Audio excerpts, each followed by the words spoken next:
I'm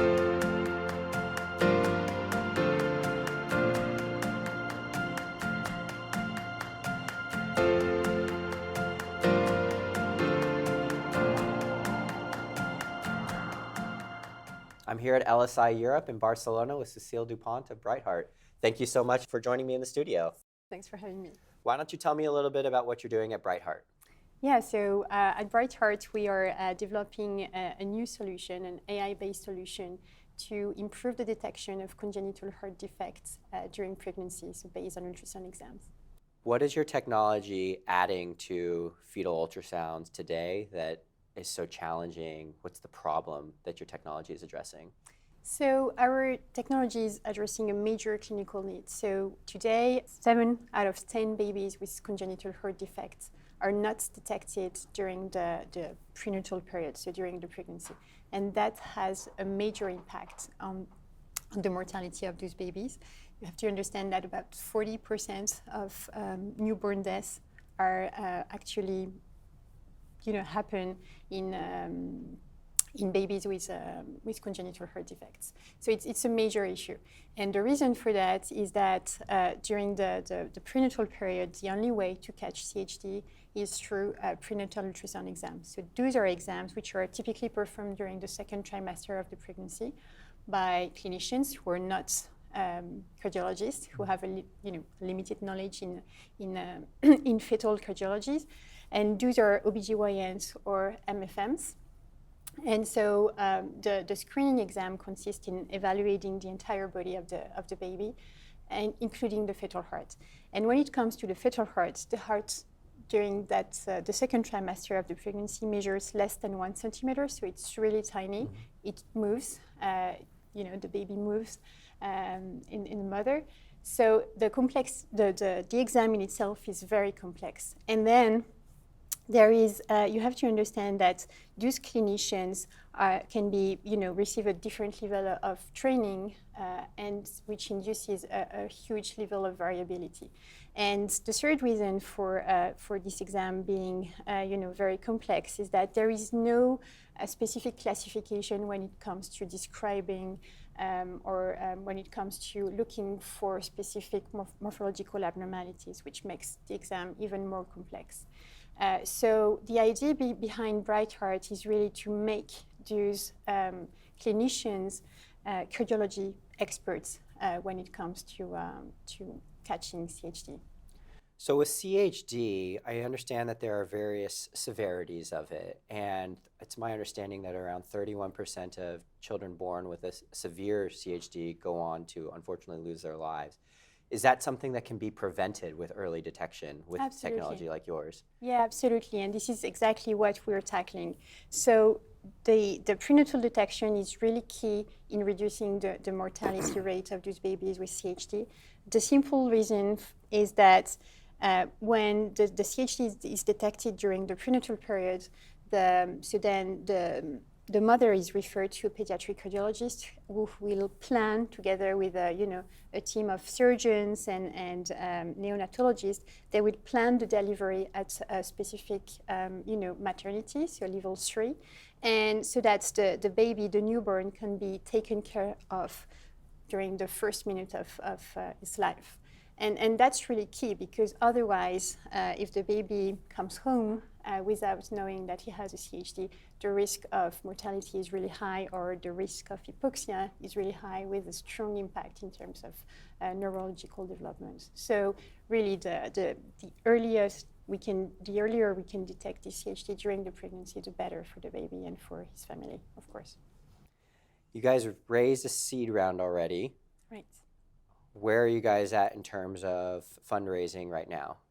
So we've raised a seed round less than a year ago, which enabled to assemble an amazing team of machine learning experts, AI experts, data scientists, and we are supported as well with clinicians, leading pediatric cardiologists in Europe and in the US. And with that, we've been able to develop a pre-commercial version of our device, of our AI platform. We've also engaged in discussions with regulatory authorities especially in the US, to understand what it takes to bring that technology to the market and get an initial 510K approval. We've initiated the clinical validation of our pre-commercial version. We've secured IP as well in Europe and in the US. And so we are now at a stage where we will be ready to submit our first 510K by early next year. And then engage in the development of the commercial version of our platform, and with the implementation of pilot centers in Europe and in the US in parallel. So to support that, we'll be raising a Series A of 9 million euros to support the development of the commercial platform and prepare for the commercial launch in 2025. So we're at LSI Europe right now, which is a great networking opportunity, bringing together innovators such as yourselves, the investors, and the strategics. Are you having conversations that are looking like they're going to move forward with that Series A round? Those initial early discussions that are going to lead to productive commitments? Yeah, I mean, hopefully it's LSI. It's an amazing opportunity to meet investors from Europe, the US. It's a great opportunity to pitch our solution. It's a huge market that we're addressing. We're talking about 4 million ultrasound exams in the US per year, same number in Europe, about 10 million in China. So it's really a huge market that we're addressing in an AI ultrasound market that is booming as we speak. So clearly there is a strong interest, not only from investors, from VCs, but also from corporates who see that there is a clear clinical need in that specific indication and huge market opportunity as well. There are a lot of companies, I would say now, that are developing AI image analysis solutions. Have you talked to any of your peers in the industry? Have they been able to provide you with any guidance or understanding of how to approach different challenges to bring a product like this to market?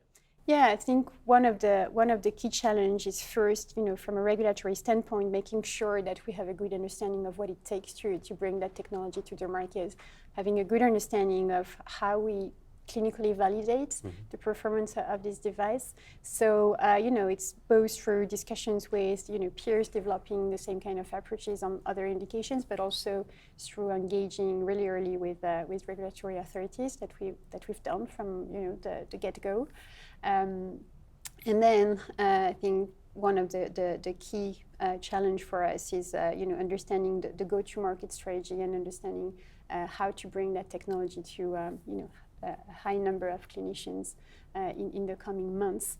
And that's I think a problematic that all digital companies developing AI solution for clinical use is facing today. So understanding the right channel, what's the most adapted to, for example, the US practice versus the European practice, which is pretty different. So yeah, actively working on that topic. Are you guys working then very closely with clinical advisors to sort of develop the way the technology is implemented within the practice? Yeah, absolutely, and that's a great question. Here, the entire matter of the technology we're developing is to bring the expertise of a pediatric cardiologist to non-cardiology experts, so to OBGYN, to MFMs, to midwives, or radiologists even who can perform this ultrasound exam. And so, it's a matter of transferring the pediatric cardiology knowledge from these experts to non-experts. So we are working with pediatric cardiologists from the very beginning, so to establish the approach of the platform, understanding what makes sense to detect, what's make less sense.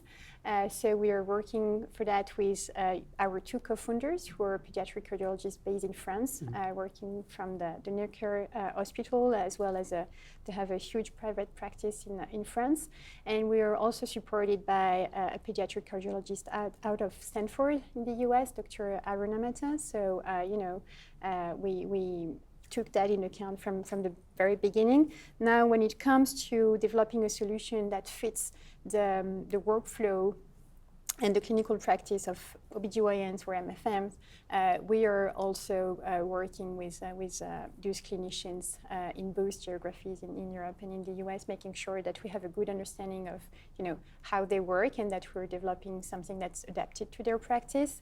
And for that, we are implementing pilot centers with our pre-commercial version, making sure that we have a perfect alignment of our features with their needs. Speaking of product adaptability, is this going to be a device agnostic solution then for ultrasounds? Yeah, absolutely. So our approach is to develop a SaaS solution. So that's adapted to not only any practice, but also agnostic to any ultrasound machine. That's a must-have when you want to address a large market, and it's also adapted to especially to the U.S. practice, which is different from the European practice when it comes to performing the exam.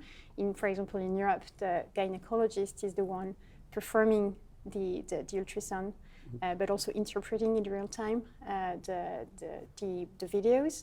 In the U.S., the sonographer does the technical exam and acquires or records the videos, and then the interpreting physician, who is typically the OBGYN or the MFM, does the interpretation phase offline after the exam has been recorded. So this is how having a SaaS approach is really relevant and kind of streamlines the interpretation and reporting workflow for the clinician.